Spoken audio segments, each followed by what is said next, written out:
Welcome back dear students. Microsoft Word की 15वीं class में खुशामदीद। डियर स्टूडेंट्स, आज की इस क्लास में हम जायज़ा लेंगे कि माइक्रोसॉफ्ट वर्ड में मौजूद चार्ट्स क्या होते हैं, क्या रोल प्ले करते हैं और इन्हें बनाया कैसे जाता है। डियर स्टूडेंट्स, माइक्रोसॉफ्ट वर्ड के अंदर चार्ट्स इंसर्ट टैब के अंदर मौजूद होते हैं। इंसर्ट टैब के अंदर मौजूद इलस्ट्रेशन बॉक्स को हम पढ़ रहे हैं। पिछली क्लासेस के अंदर हमने पिक्चर, क्लिप आर्ट, शेप्स और स्मार्ट आर्ट वगैरह का जायजा ले लिया है। आज की इस क्लास में हमारा टॉपिक होगा चार्ट्स पे। डियर स्टूडेंट्स, हम एक न्यू डॉक्यूमेंट ओपन कर लेते हैं ताकि यहाँ पर हम चार्ट्स, किसी चार्ट को जो है वो बना के देख सकें। इंसर्ट टैब के अंदर आ जाते हैं। डियर स्टूडेंट्स, याद रहे कि चार्ट्स किसी भी टेबल की ग्राफिकल प्रेजेंटेशन को कहा जाता है। पिछली क्लासेस के अंदर हम टेबल बना चुके हैं, टेबल के अंदर हम मुकम्मल काम भी कर चुके हैं। हम जान चुके हैं कि रो एंड कॉलम्स का मजमुआ टेबल कहलाता है। तो डियर स्टूडेंट्स, आपके चार्ट्स भी दर हकीकत टेबल ही होते हैं, लेकिन इनके देखने का अंदाज जो है वो बदल जाता है। यहाँ पर आपके पास चार्ट की ऑप्शन मौजूद है। अगर आप इसके ऊपर क्लिक करते हैं तो कुछ इस तरह की ऑप्शन आपके पास एक बॉक्स इंसर्ट टैब के नाम से अपीयर हो जाता है, जिसके अंदर मुख्तलिफ कैटेगरीज के चार्ट्स मौजूद होते हैं, जिसके अंदर कॉलमन, लाइन, पाई, बार, एरिया, एक्स, वाई वगैरह वगैरह इस तरह से इनकी कैटेगरीज मौजूद होती हैं। डियर स्टूडेंट्स, याद रहे कि चार्ट्स प्योरली माइक्रोसॉफ्ट एक्सेल की आइटम है। चार्ट्स जो है वो हमेशा एक्सेल के अंदर ही बनाए जाते हैं। अगर यहाँ पर मैं किसी भी चार्ट का इंतखाब करता हूँ तो यहाँ पर मेरे एक जानब जो है वो एक्सेल ओपन हो जाएगा और एक जानब जो है वो वर्ड ही ओपन रहेगा। बेसिकली आपका माइक्रोसॉफ्ट एक्सेल जो है वो तमाम का तमाम जो है वो टेबल के अंदर बना होता है। एक्सेल के अंदर जो है वो काम करने के लिए सेल जो है वो इसकी बुनियादी इकाई है। आप टेबल के अंदर ही काम करेंगे। तो बेसिकली याद रहे कि चार्ट्स जो है वो एक्सेल के अंदर ही बनाए जाते हैं और एक्सेल के बने हुए चार्ट जो है वो दुनिया भर के अंदर जो है वो मुख्तलिफ जो है वो चीज़ों के अंदर इस्तेमाल होते हैं, मुख्तलिफ वेब पेजेस के अंदर इस्तेमाल होते हैं। खैर, यहाँ पर हम जो है वो अगर माइक्रोसॉफ्ट वर्ड के अंदर चार्ट बनाना चाहें तो वेरी इजी, आप किसी भी चार्ट का जो है वो इंतखाब कर लें। यहाँ से यहाँ पर मुख्तलिफ किस्म के चार्ट्स मौजूद हैं। पहले नंबर पर कॉलमन चार्ट हैं, हम लोग इसको सिलेंडर चार्ट भी कहते हैं। ये जो है वो आपको सिलेंडर्स की तरह बने हुए नज़र आ रहे हैं। लाइन चार्ट्स हैं, नीचे आपको लाइन चार्ट्स नज़र आ रहे हैं वगैरह वगैरह। इस तरह से चार्ट्स की मुख्तलिफ कैटेगरीज आपके पास यहाँ नज़र आ रही हैं। याद रहे कि ये हैं सारे टेबल ही। फिलहाल यहाँ पर पहला चार्ट मौजूद है, हम इसको सिलेक्ट करते हैं और इसके बाद हम ओके का बटन प्रेस करते हैं। जैसे ही हम इसको जो है वो कन्फर्म करते हैं, ओके करते हैं, तो आप देखेंगे कि डियर स्टूडेंट्स यहाँ पर इस तरफ मेरे पास माइक्रोसॉफ्ट वर्ड ओपन है और यहाँ पर ऑटोमेटिकली मेरे पास माइक्रोसॉफ्ट एक्सेल ओपन हो गया है। याद रहे कि जिस तरह से आपने अपने कंप्यूटर के अंदर वर्ड को इंस्टॉल किया था, इसी तरह से आप एक्सेल को भी इंस्टॉल करेंगे, तभी आपके चार्ट्स जो है यहाँ पर वर्ड के अंदर बन पाएंगे। खैर, एनी हो, यहाँ पर अगर आप इस तरफ देखें वर्ड के अंदर तो यहाँ पर आपको ग्राफिकल तरीके के मुताबिक जो है वो एक चार्ट बना हुआ नज़र आ रहा है, जिसमें आपको ये वाले कॉलमन नज़र आ रहे हैं, यहाँ सिलेंडर नज़र आ रहे हैं, नीचे आपके पास कैटेगरीज लिखी हुई है।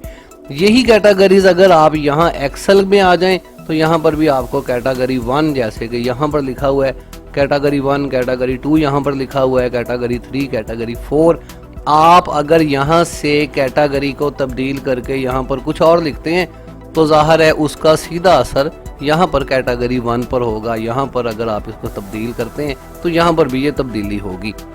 इसी तरह यहाँ पर आपको सीरीज के अंदर बी कॉलम के अंदर जो चीज़ें नज़र आ रही हैं वो यहाँ पर 4.3, 2.5, इस तरह से आपको कुछ जो है वो इसके अंदर जो है वो फिगर्स लिखे हुए नज़र आ रहे हैं। यहाँ पर भी ये वाले फिगर्स आपको जो नज़र आ रहे हैं, इन्हीं फिगर्स की तरफ ये इशारा कर रहे हैं। हम देख सकते हैं कि कैटेगरी 1 जो है इसकी जो है वो 4.3, 4 से आगे हम थोड़ा सा बढ़ें तो कम से कम 3 डेसिमल तक जो है वो इसकी ये कैपेसिटी हो सकती है।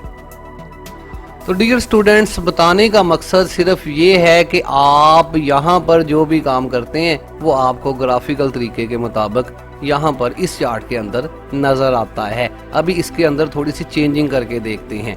फ़र्ज़ करें हम एक चार्ट बना देते हैं जिसमें हम दिखाना चाहते हैं कि कोरोना वायरस की जो है वो, क्योंकि कोरोना वायरस आजकल जो है वो चल रहा है, इसकी शरह मुख्तलिफ मुल्कों के अंदर क्या है। अभी हम जस्ट आपको समझाने के लिए बस एग्जांपल दे रहे हैं, जो है वो ये सिलसिला चल रहा है। यहाँ पर फ़र्ज़ करें कैटेगरी 1 को हम तब्दील करके कर देते हैं कि जी कैटेगरी 1 है पाकिस्तान। यहाँ पर जैसे ही मैं दूसरे कॉलम के अंदर, दूसरे सेल के अंदर आया हूँ, तो आप देखेंगे कैटेगरी 1 जो है वो तब्दील होकर पाकिस्तान हो गया है। इसी तरह अगर मैं यहाँ पर तब्दीली करूँ तो मैं कह देता हूँ कि इंडिया। इसी तरह तीसरे जो है वो सेल के अंदर हम लिख देते हैं बांग्लादेश और चाइना वगैरह वगैरह, जितने भी। अगर आप इसको एक्सटेंड करते हैं तो फिर आपको ये रेंज जो आपको नीले रंग में यहाँ पर ये नीले रंग की लाइंस नज़र आ रही हैं, इनको हम रेंज कहते हैं। डियर स्टूडेंट्स, अभी हमने एक्सेल स्टार्ट नहीं किया। जब आप एक्सेल को पढ़ेंगे या हमारे साथ जो है वो एक्सेल के कोर्स को करेंगे तो फिर इंशाल्लाह आपको ये सारी चीज़ें जो है वो बड़ी अच्छी तरीके से डिटेल समझ आ जाएंगी। अभी फ़िलहाल हम सारा फोकस हमारा वर्ड के ऊपर है। डियर स्टूडेंट्स, यहाँ पर ऊपर भी आपको सीरीज लिखा हुआ नज़र आ रहा है। अगर आप चाहें तो इनको भी आप तब्दील करके पाकिस्तान, इंडिया, बांग्लादेश वगैरह कर सकते हैं। यही चीज़ें आपको, अगर आप अपना चार्ट आगे करें तो यहाँ पर आपको सीरीज़ 1 2 3 जो आपको यहाँ लिखा नज़र आ रहा है। उम्मीद है आप ये जो है वो समझ गए होंगे कि क्या मैं कहना चाहता हूँ। यहाँ पर फ़िलहाल के लिए हम कहते हैं जी पाकिस्तान, इनको सीरीज़ को हम साल कर देते हैं। हम कहते हैं जी साल 2019 के अंदर पाकिस्तान में कोरोना वायरस की ये शरह थी, इंडिया में ये थी, बांग्लादेश में ये थी वगैरह वगैरह। इसी तरह 2020 के अंदर हिसाब ये हो गया और 21 के अंदर जो है वो, याद रहे कि हम जस्ट एक सिंपल जो है वो परफॉर्मा बना रहे हैं, इसका जो है वो हकीकत से कोई ताल्लुक नहीं है। ये हमने जो है वो इसमें दर्ज कर दी हैं। यहाँ पर अगर आप देखेंगे तो यहाँ पर अब ईयर भी नज़र आ रहे हैं। हम कह सकते हैं कि पाकिस्तान में कोरोना वायरस जो है वो 2019 के अंदर ये 4.3 चार्ट। अब आप यहाँ से पढ़ने के बजाय यहाँ से पढ़ेंगे। फ़िलहाल चूँकि हम एक्सेल नहीं पढ़ रहे तो इसको हम क्लोज़ कर देते हैं, बंद कर दें आप, या आप इसको मिनिमाइज़ कर दें। मैं इसको क्लोज़ ही कर देता हूँ सॉरी। क्लोज करने के बाद अगर आप वर्ड पर वापस आते हैं तो अब आपका चार्ट बनके यहाँ पर क्रिएट हो गया है। जैसे आप दूसरी चीज़ों को यहाँ पर स्मार्ट आर्ट वगैरह को बना रहे थे, शेप्स को बना रहे थे, उसी तरह चार्ट का भी आपको जो है वो डेवलपिंग टैब यहाँ पर नज़र आ रहे हैं, जिसमें डिज़ाइन है, लेआउट है, फॉर्मेट्स हैं। ये तमाम की तमाम चीज़ें चार्ट की तैयारी में जो है वो चार्ट को फॉर्मेट करने के लिए इस्तेमाल हो सकती हैं। इनको भी बारी बारी जो है वो चेक करते हैं। इनके अंदर डियर स्टूडेंट्स अगर देखें तो यहाँ पर सबसे पहले हमारे पास टाइप्स हैं, चेंज चार्ट टाइप। अगर आप जो है वो अपने इस चार्ट को किसी और टाइप में चेंज करना चाहते हैं तो वही जो पहले बोर्ड हमने ओपन किया था, यहाँ से आप इसको किसी भी और चार्ट में कन्वर्ट कर सकते हैं। लेकिन फ़िलहाल हम करते नहीं हैं, इसको तेज़ तेज़ देख लेते हैं। सेव एज टेम्पलेट, अगर आप अपने बनाए हुए चार्ट को सेव करना चाहते हैं टेम्पलेट की सूरत में, सेव कर सकते हैं। फ़िलहाल इसका भी जो है वो भी आगे बढ़ते हैं। आगे जो है वो डाटा की ऑप्शन है, डाटा यहाँ से आप फिल कर सकते हैं। जो है वो इसके आगे चार्ट लेआउट की ऑप्शन है, फिर चार्ट स्टाइल्स इसके अंदर जो है वो आपको नज़र आ रहे हैं। मेन चीज़ आपको चार्ट की लेआउट्स दिखाने वाली हैं, इन पर ज़रा बात करते हैं।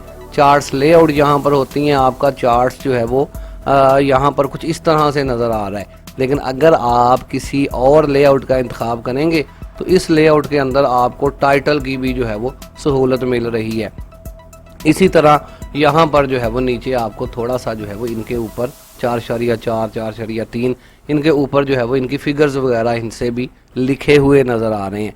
किसी भी तरह की लेआउट्स को आप मुंतखब कर सकते हैं मर्ज़ी के मुताबिक, जो आपको अच्छी लगे।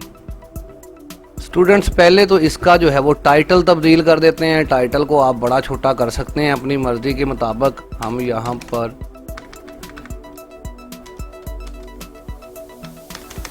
लिख देते हैं कोरोना वायरस रिपोर्ट।